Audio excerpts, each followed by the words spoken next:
Olá, eu sou Wagner Moura e eu estou aqui no Minha Lista.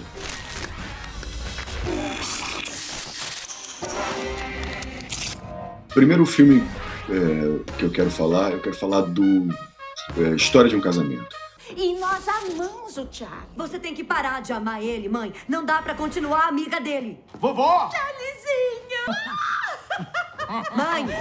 O quê? Engraçado porque é um filme que trata de um tema muito duro, que é a separação, sobretudo com uma criança, mas um filme com muito humor, como é a vida, né? Assim, Então, eu gostei muito desse filme, achei um filme muito humano, muito profundo, e essa seria a minha primeira recomendação. E quer a gente ganhe ou perca, são vocês dois que vão ter que lidar com isso juntos. É um filme que eu vi recentemente que está fazendo um sucesso danado, chamado O Poço.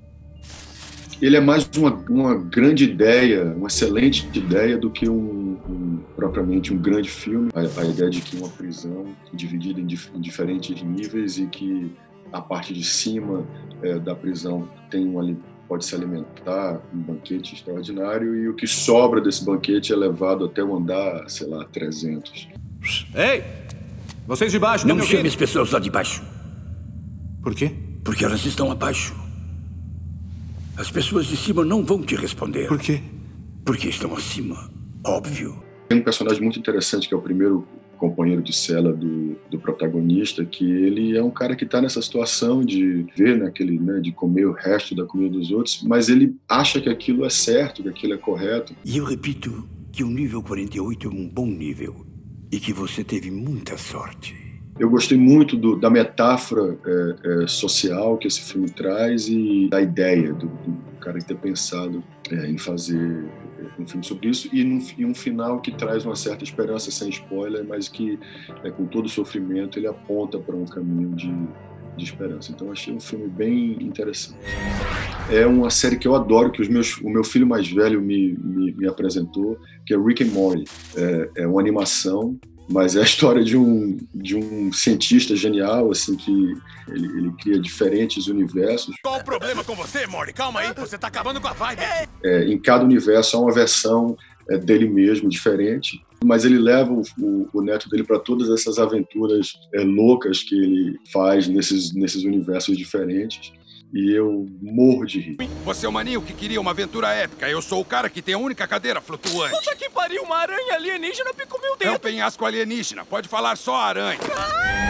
O filme do Fernando Meirelles, Dois Papas, foi um filme que me surpreendeu. Assim, não é que me surpreendeu, porque o Fernando é um dos maiores diretores brasileiros, um dos maiores diretores do mundo, um cara sensacional. Mas quando ele falava do Dois Papas, e o Fernando sempre fala de uma forma muito despretensiosa das coisas que ele faz, mas eu pensava, pô, esse filme deve ser interessante. Mas quando eu vi o filme em Toronto, no festival, eu fiquei absolutamente fascinado, assim, um roteiro muito bem escrito, e é um filme que, sobretudo, de diálogo, assim, um filme sobre os dois papas, né, o Papa Francisco e o Papa Ratzinger, que são com duas personalidades completamente diferentes. Você é bem popular. Eu só tento ser eu mesmo. Sempre que tento ser eu mesmo, as pessoas não gostam muito do que vem. Inclusive Ratzinger, que é um papa por quem eu tinha até uma certa antipatia, pelo trabalho do Hopkins e pela pesquisa, e pelo roteiro, e pela forma com que você consegue entender aquele homem. Está enganado, está aí. Silêncio! Não posso mais desempenhar esse papel. Então esse foi um filme que, no ano passado, talvez tenha sido o filme que mais me surpreendeu positivamente. Assim, um excelente filme.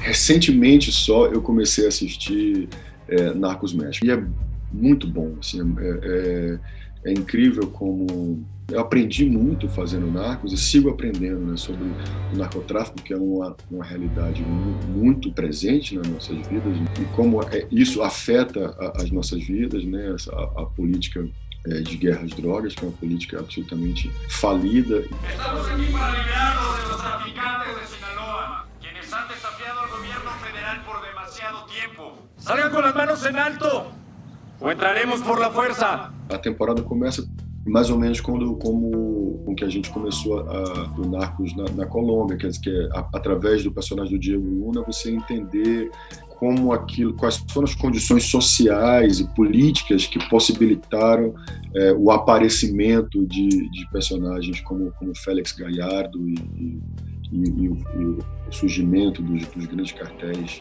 mexicanos. Formando parcerias com o inimigo natural dos traficantes, ele fez um sistema virtualmente invencível.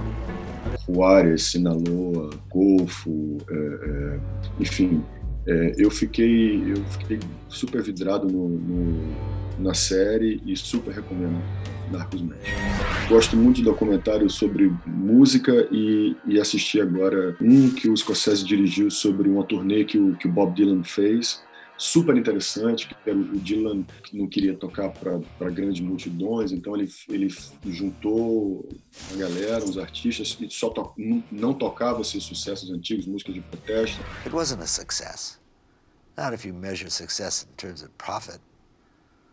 Foi um fracasso comercial, mas artisticamente super forte, tem imagens super dos bastidores, assim, você poder ver um cara como Bob Dylan, né, Johnny Mitchell, Joan Baez, toda essa gente que juntos ali, criando. Eu achei barato esse documentário. O documentário sobre Miles Davis, que é muito bom, que é também um artista central do jazz, para a música americana, para a música mundial, um artista genial, um homem que era muito comprometido com sua música, com sua arte. Eu sempre fico muito impressionado quando eu vejo a história de artistas que se comprometem com o que fazem de uma forma absoluta, né? Miles meets Gil Evans and there's this level of mutual respect and mutual dedication to the music that will last a lifetime. E Miles Davis era totalmente assim. Aí o filme também passeia pela coisa da dependência química dele, como o vício dele com heroína, como ele formou aquelas bandas, a parte que fala da gênese de Kind of Blue e de Bitches Brew, que são álbuns assim clássicos do jazz, quer dizer, a forma com que ele reinventou, se reinventava e se reinventava a linguagem do jazz, é muito impressionante. Então, esse foi o documentário que eu gostei muito. Essa foi a minha lista e eu quero aproveitar para convidar todos para assistir Sérgio, um filme sobre um brasileiro, Sérgio Vieira de Mello, um homem importantíssimo que mudou a história das Nações Unidas. A ONU é dividida entre antes e depois de Sérgio Vieira de Mello. Eu acho que para nós brasileiros tem um sabor muito especial conhecer a história desse homem que tinha a empatia como principal valor, como principal característica. Eu tenho muito orgulho desse filme e espero que vocês gostem.